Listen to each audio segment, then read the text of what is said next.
Hola y Dios bendiga. Estamos nueva vez con el grupo Pequeño Rebaño y vamos a tratar un tema que se llama un Dios simétrico. Espero que les sea de mucha utilidad. Vamos a verlo.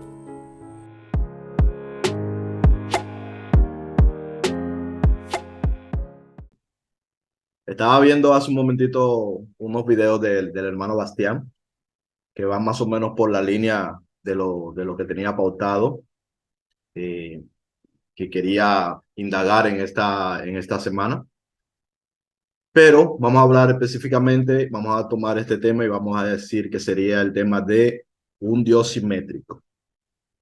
Eh, Recordar, estamos en el grupo Pequeño Rebaño, compartiendo, y vamos a compartir este estudio así, lo más breve posible para luego tener la charla habitual que solemos tener luego. Para las personas que se vayan uniendo al grupo, sepan que siempre tenemos unas charlas muy, muy buenas y muy favorables luego de que grabamos los videos. Entonces, un Dios simétrico. Primeramente, alguien, me imagino que todos saben lo que es simetría. ¿Alguien no sabe lo que significa simetría? Lo que es la simetría. Todo lo que estamos sabemos. Bien. Bueno, pues simetría. Yo no sé, hermano. Ah, bueno. Bien. Pues simetría se refiere a cuando hay cosas que son iguales Ya, más de una parte.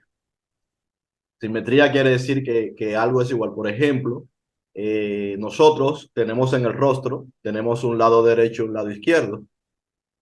Entonces, entre más se parece el lado derecho y el lado izquierdo, hay mayor simetría.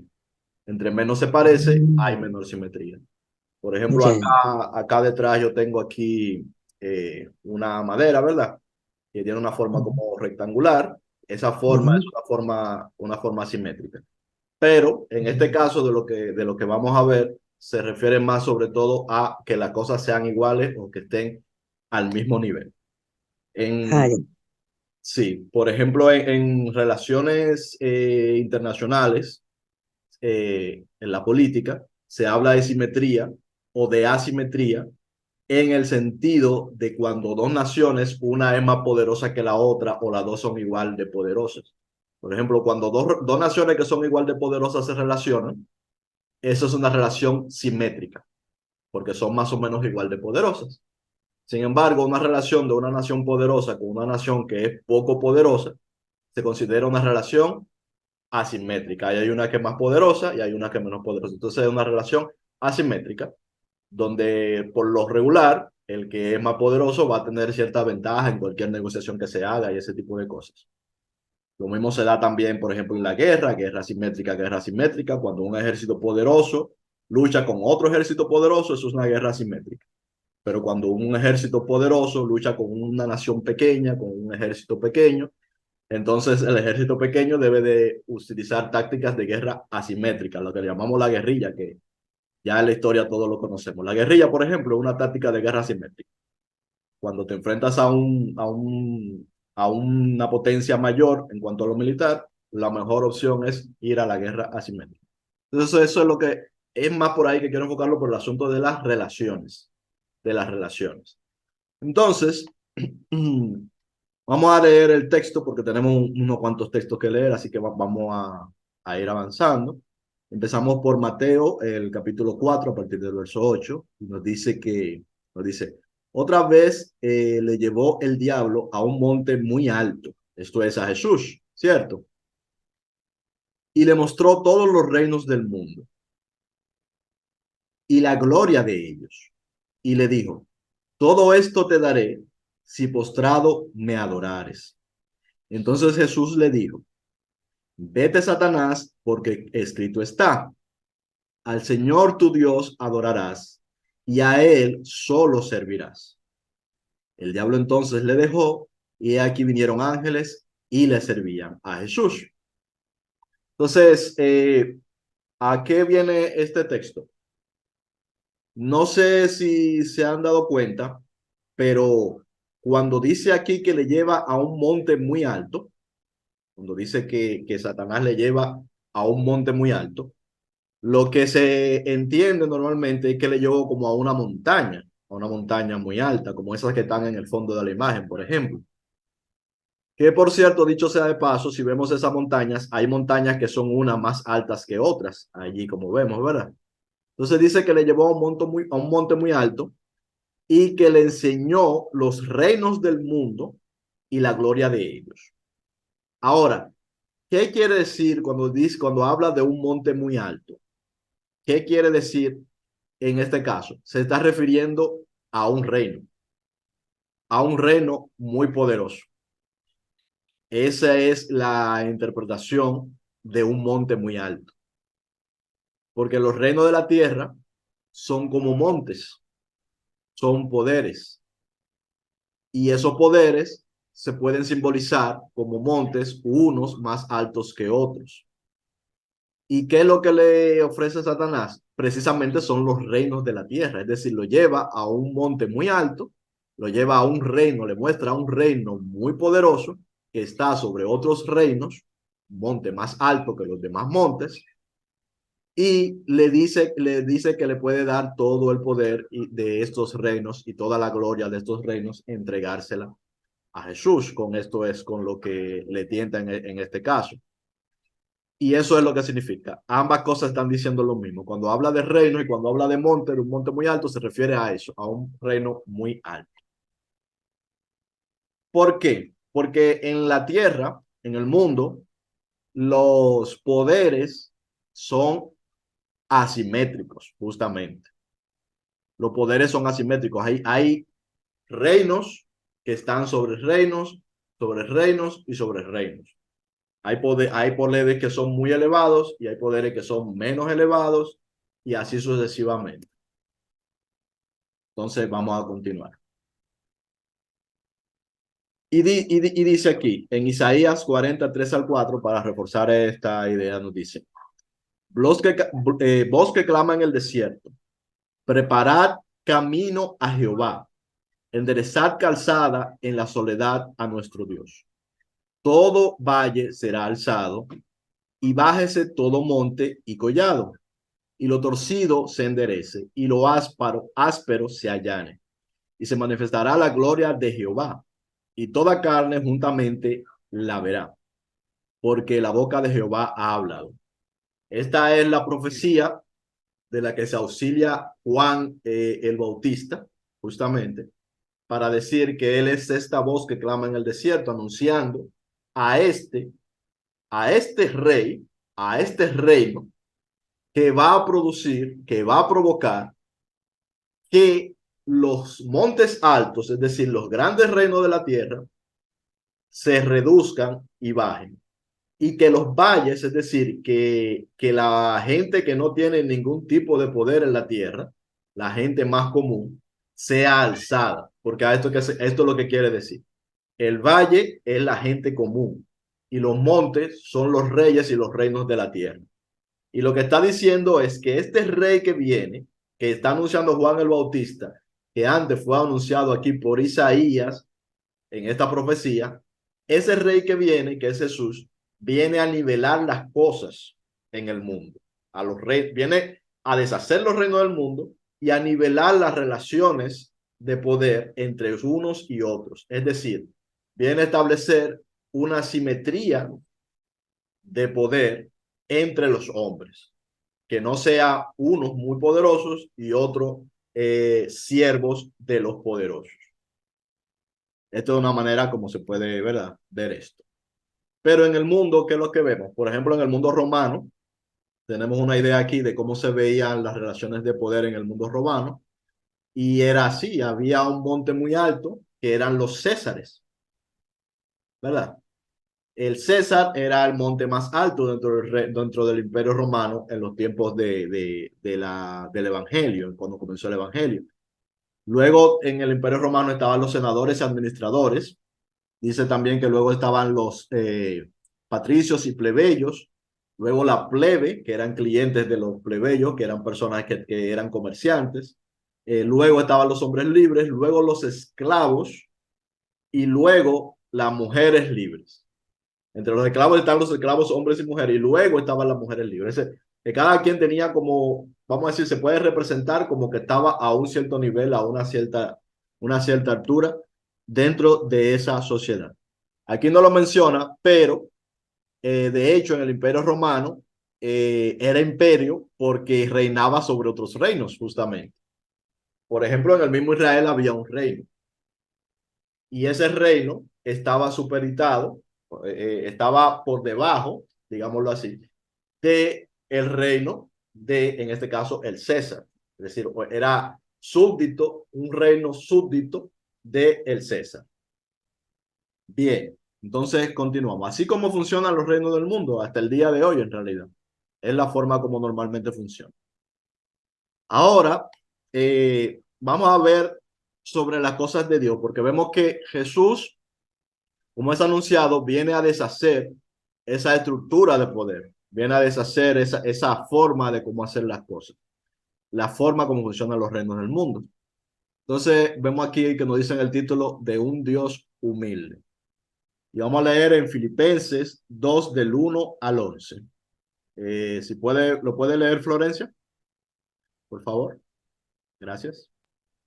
Dice, por tanto, si hay alguna consolación en Cristo, si algún consuelo de amor, si alguna comunión del Espíritu, si algún afecto entrañable, si alguna misericordia, completad mi gozo, sintiendo lo mismo, teniendo el mismo amor, unánimes, sintiendo una misma cosa. Nada hagáis por contienda o por vanagloria, antes bien con humildad, estimando cada uno a los demás como superiores a él mismo, no mirando cada uno por lo suyo propio, sino cada cual también por lo de los otros. Haya pues en vosotros este sentir que hubo también en Cristo Jesús, el cual, siendo en forma de Dios, no estimó el ser igual a Dios como cosa a que aferrarse, sino que se despojó a sí mismo, tomando forma de siervo, hecho semejante a los hombres, y estando en la condición de hombre, que se humilló a sí mismo, haciéndose obediente hasta la muerte y muerte de cruz, por lo cual Dios también le exaltó hasta lo sumo y le dio nombre que es sobre todo nombre, para que en el nombre de Jesús que se doble toda rodilla de los que están en los cielos y en la tierra y debajo de la tierra, y toda lengua confiese que Jesucristo es el Señor, para gloria de Dios Padre. Amén. Gloria a Dios. Amén. Gloria a Dios. Entonces, ¿qué es lo que vemos aquí? Lo que vemos aquí en Filipenses, primeramente, es una recomendación para que nosotros, en nuestro trato con los demás, los veamos como iguales o incluso como superiores. Es el consejo que nos está dando Pablo, que no nos veamos nosotros o busquemos estar por encima de los otros. Es decir, que no nos alcemos como montes sobre los demás para hacer a los demás nuestros siervos, sino que seamos nosotros siervos, como fue Cristo. Entonces, este es el punto, vamos a decir, al que queremos llegar. ¿Cómo quiere Jesús tratar con nosotros? Siendo que Él es Señor, siendo que Él es Dios, pero ¿cómo Él nos trata? ¿Cómo Él quiere tratar con nosotros? Él se muestra a nosotros como siervo. Él viene a nosotros como siervo, como uno de nosotros. Y así se muestra. Y siendo como siervo, dice que se humilla hasta lo sumo, es decir, se hace humilde. Entonces tenemos un Dios que se muestra a nosotros humilde y que se humilla en este sentido, pero a la vez en eso está su gloria, en ello se manifiesta su gloria, en ello se manifiesta su majestad al mismo tiempo, para el buen entendido, claro. Entonces, tenemos un Dios humilde, tenemos un Dios que quiere tener una relación siendo por naturaleza asimétrica, dado su poder, pero que Él quiere tener esa relación con nosotros a nuestro nivel. Es decir, Él viene a nuestro nivel y se pone a nuestro lado para tener una relación con nosotros según como nosotros somos, pero siendo como siervo, dándonos también al mismo tiempo el buen ejemplo y enseñándonos. Porque hay algo importante. Todas las cosas que Dios nos pide a nosotros, curiosamente, son las mismas cosas que Dios hace. Es decir, Dios nos dice que nosotros nos amemos los unos a los otros porque Él nos ama. Pero también Dios nos dice, Jesús nos dice, como vamos a ver ahora en la próxima parte, también nos dice que somos siervos unos de otros, como nos recomendó Pablo hace un momentito, pero es porque Él también lo hace, Él también se hace como siervo nuestro. Él se pone en esa posición por amor a nosotros.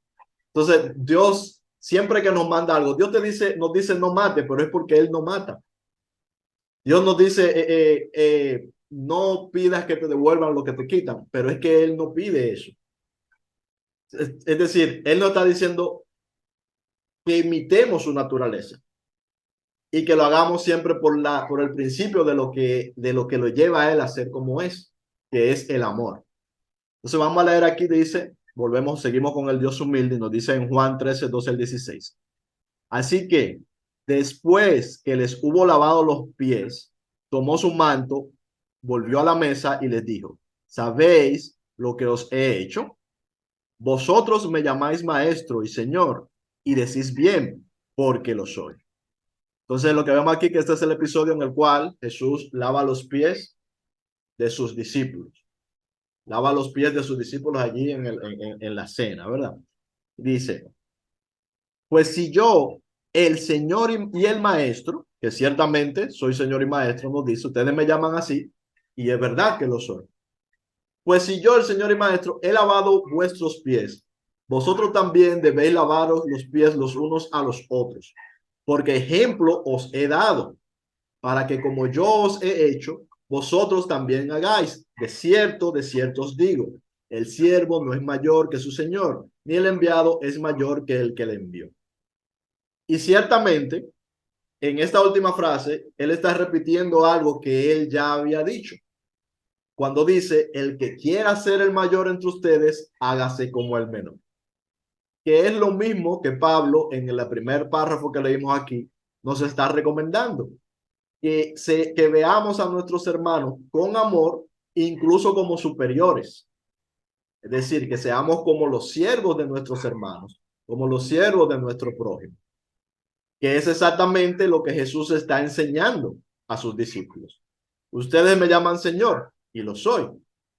Soy una deidad, soy la deidad, la única deidad verdadera, de hecho. Y yo les estoy dando el ejemplo de cómo que ustedes van a hacer. Tienen que hacerse como el menor. Háganse como el menor. El que se haga como el menor, ese es el mayor. Y así es como Jesús es exaltado. Así es como Jesús recibe la gloria, haciéndose como el menor justamente, como vimos en la primera parte. Entonces, seguimos y nos dice, vamos a hablar, nos dice aquí los más pequeños los pequeños de Jesús. Mateo 20, 20 al 26. ¿Lo puede leer, Florencia, por favor?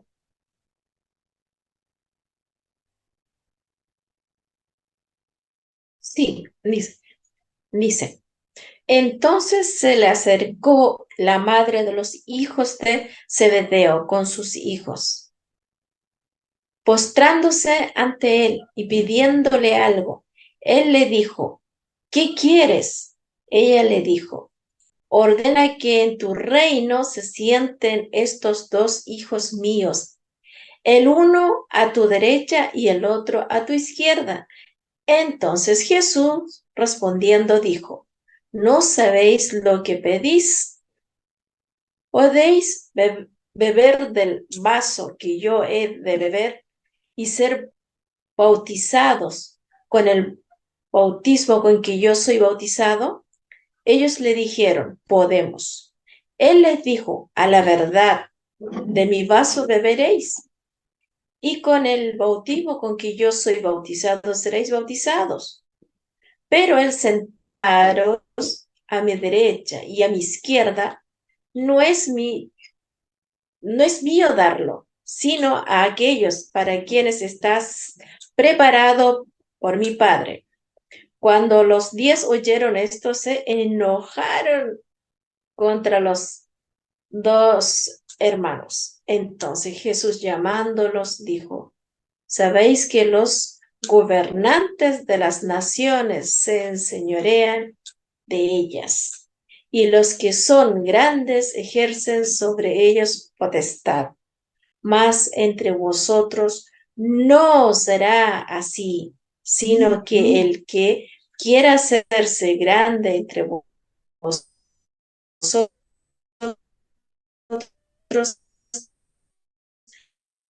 será vuestro siervo. Amén.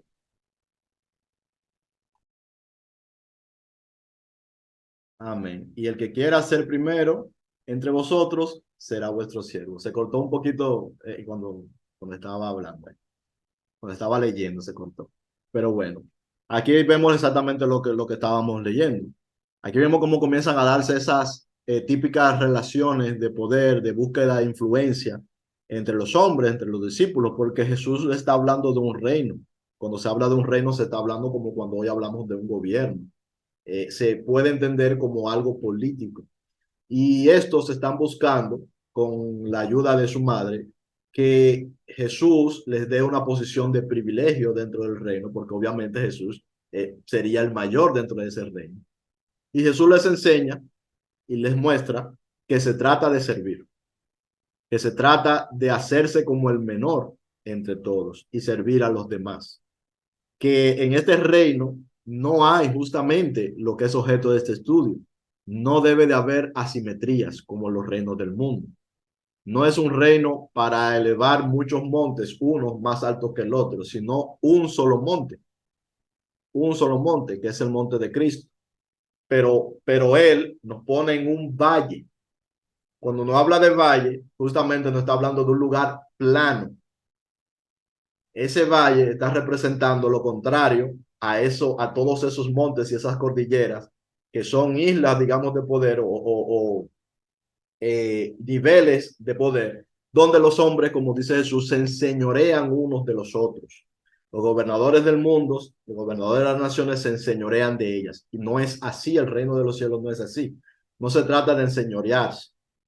En estos días yo hablaba con una señora, que ella es pastora, y ella se quejaba de que muchas personas no están de acuerdo, por ejemplo, con que se le llame por el nombre como apóstoles, que se llame pastores, y se quejaba y dice, pero ¿por qué no nos van a llamar con los títulos que tenemos? Yo le decía, es que eso no tiene importancia, le decía yo, eso no tiene importancia.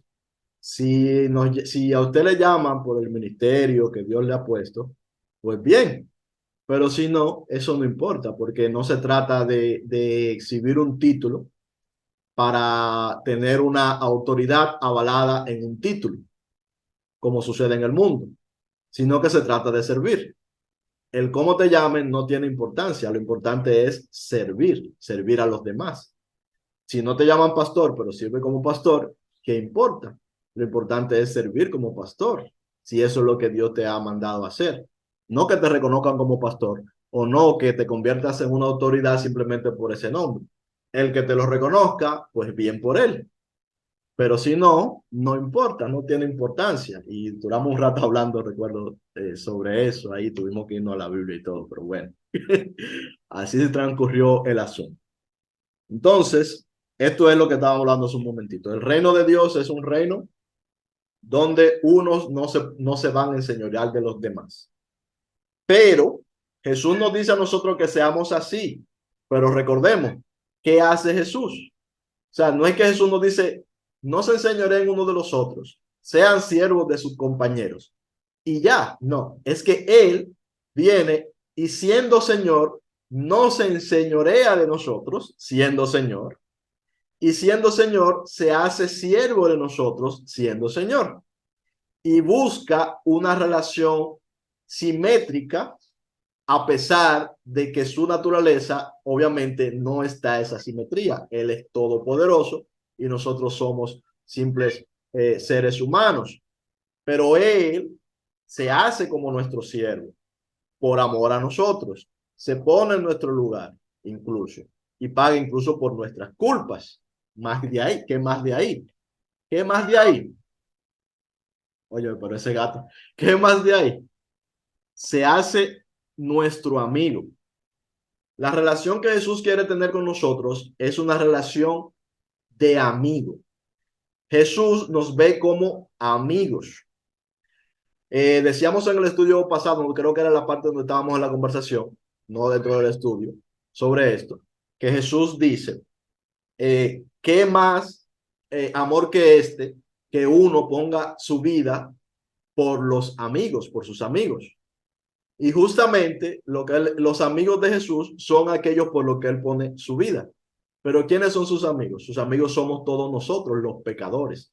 Sus amigos son sus discípulos. Sus amigos son los que lo clavan en la cruz, son los que lo acusan, son los que le condenan, son los que dan falso testimonio. Él es amigo de nosotros, de todos nosotros, de toda la humanidad. Él es nuestro amigo. No todos nosotros nos hemos hecho amigos de Él. No toda la humanidad al día de hoy es amiga de Jesús, pero Jesús es amigo de toda la humanidad y obra a favor de toda la humanidad siempre, al punto de hacerse siervo, como siervo, poner su vida por la humanidad y asumir las culpas de la humanidad. Yo recuerdo que cuando yo estaba en el colegio, una vez nosotros hicimos, un grupo de amigos, hicimos algo digno de ser castigado. Y uno de mis amigos tenía un problema que era que en su casa eran muy bruscos con él. Y en mi casa no eran bruscos conmigo, en ese sentido, ¿verdad? No eran tan bruscos conmigo, o sea, no me iban a golpear ni nada de eso. Y, y nada, esa era la cultura de su casa, digamos. Y cuando nosotros se descubrió, después de muchos meses que fuimos nosotros que hicimos aquella fechoría, ¿verdad? Y a mí me acusaron específicamente, a mí y a mi amigo nos acusaron de eso, algo. Eh, en lo que yo hice, bueno, eso no es una buena historia porque en este caso fui yo que lo hice. ¿Qué yo hice? Yo dije sí, o sea, admití que lo hicimos, pero dije que ese amigo solamente tenía conocimiento y que tenía miedo. Y que como tenía miedo no decía, porque pensaba que si decía algo le podía pasar algo. O sea, que si él decía lo que sabía, por ejemplo, que había sido yo y otros que habíamos hecho aquello, le podía pasar algo. Entonces, como yo realmente era el líder en todo aquello, yo a los que hablaron, los metí al medio junto conmigo, o sea, los dejé que fueran acusados conmigo, pero busqué la manera de que sacaran a ese amigo. ¿Por qué? Porque no quería que le pasara lo que yo entendía que le podía pasar, ¿verdad? Entonces, claro, eso no tiene nada que ver con el ejemplo de Cristo, porque Cristo no tira a unos al pozo para sacar a otros, ¿verdad? Sino que solamente Él se pone por sus amigos, que somos nosotros, que somos todos. Pero podemos ver un ejemplo como eso también puede suceder un poquito parecido, ¿verdad? Entre los amigos. Tú por un amigo a veces que le amas, puedes ponerte y asumir una cierta culpa para que él sea libre. Esto magnificado por millones y millones de veces y miles de millones de veces por todos los seres humanos lo que hace Jesús. Porque Jesús no hace lo que nosotros hacemos, porque nosotros amamos a lo que son nuestros amigos, o solemos amar a lo que son nuestros amigos. Pero aquí Jesús está amando a aquel que es su enemigo. Jesús es amigo de su enemigo. Es decir, Jesús está haciéndole el bien y está poniéndose y asumiendo la culpa de aquel que es su enemigo. O sea, aquella persona ve a Jesús como su enemigo, pero Jesús le ve a él como amigo. Es decir, Jesús ve al fariseo como su amigo. Ve al sacerdote como su amigo. Ve a su discípulo también, que también es pecador igualmente, como su amigo, y nos ve a nosotros como su amigo. Entonces Jesús lo que quiere es ser nuestro amigo. Yo creo que Jesús no quiere que nosotros, sabiendo aún que es Dios, creo que Jesús lo que quiere con nosotros no es que lo veamos como tener esa relación tan asimétrica con Él, como estás allá y nosotros estamos aquí, somos cucarachas. No, yo creo que Jesús lo que quiere es como que nosotros tengamos una verdadera amistad con Él, lo cual para mí por lo menos tiene todo el sentido, porque total, ya Él sabe todo lo mío. Es como que, ¿sabes? A los amigos a veces tú le dices cosas personales que tú tienes y eso. Ya Jesús lo sabe todo. Entonces, es fácil, si uno lo piensa bien, ser amigo de Jesús en ese sentido. Ya Él conoce todos tus secretos, hasta lo que tú no conoces, los conoce Él.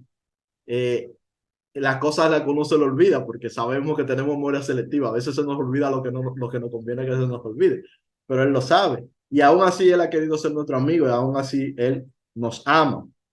Y vamos a leer el texto, porque a eso es que vamos. Dice, vosotros sois mis amigos si hacéis lo que yo os mando, dice aquí en este texto. Yo ya no, ya no os llamo siervos, porque el siervo no sabe lo que hace su señor, pero os he llamado amigos, porque os he dado a conocer todo lo que he oído de mi Padre. Vosotros no me escogisteis a mí, sino que yo os escogí a vosotros. Y os designé para que vayáis y deis fruto. Es decir, que den fruto. ¿Cuál es el fruto? El amor, ¿verdad? Y que vuestro fruto permanezca, para que todo lo que pidáis al Padre en mi nombre os lo conceda. ¿Y qué es lo que manda Jesús? Siempre tenemos que recordar eso. ¿Qué es lo que Jesús manda? No es nada complicado o súper teológicamente rebuscado. Lo que Jesús manda es que nos amemos unos a otros. Y ese mismo es el fruto del que está hablando. Y ese es el mismo fruto que debemos de llevar y que debe de permanecer. Que nos amemos los unos a los otros. Y nos dice aquí en Juan 13, a partir del verso 34, un mandamiento nuevo os doy, que os améis unos a otros como yo os he amado. Que también os améis unos a otros. Como decíamos ahorita, no es que simplemente Jesús te dice, ámense unos a otros. Es que Él nos pide eso porque eso es lo que Él hace. Ámense unos a otros como yo os he amado. Y dice, en esto conocerán todos que sois mis discípulos, si tuvierais amor los unos por los otros. Y dice en Lucas 6:46, ¿por qué me llamáis Señor, Señor, y no hacéis lo que yo digo? Y vuelve a la pregunta, ¿qué es lo que yo digo? Lo que Él dice es que se amen unos a otros. Lo que Él dice es que como que no quieran ponerse unos sobre los otros, sino que sea el mayor como el siervo de los demás, que se haga siervo de los demás. Que así como Él quiere tener una relación simétrica con nosotros, siendo Dios, se humilla hasta lo sumo, como dice el hermano Pablo, y confiesa el hermano Pablo en su vivencia, su entendimiento de Cristo, que así mismo nosotros, siendo amigos de Cristo, seamos amigos los unos de los otros. Porque siendo amigos de Cristo sabemos que somos también especiales, ¿verdad? Porque Él está a nuestro lado. Y así siendo amigos de Cristo, siendo amigos de el ser más poderoso que puede existir en este universo, seamos también nosotros amigos de los demás y como sus siervos. Eso es lo que nos pide y nos enseña Jesús. Y ahí termina la parte de la presentación. Vamos entonces a la parte de nuestra charla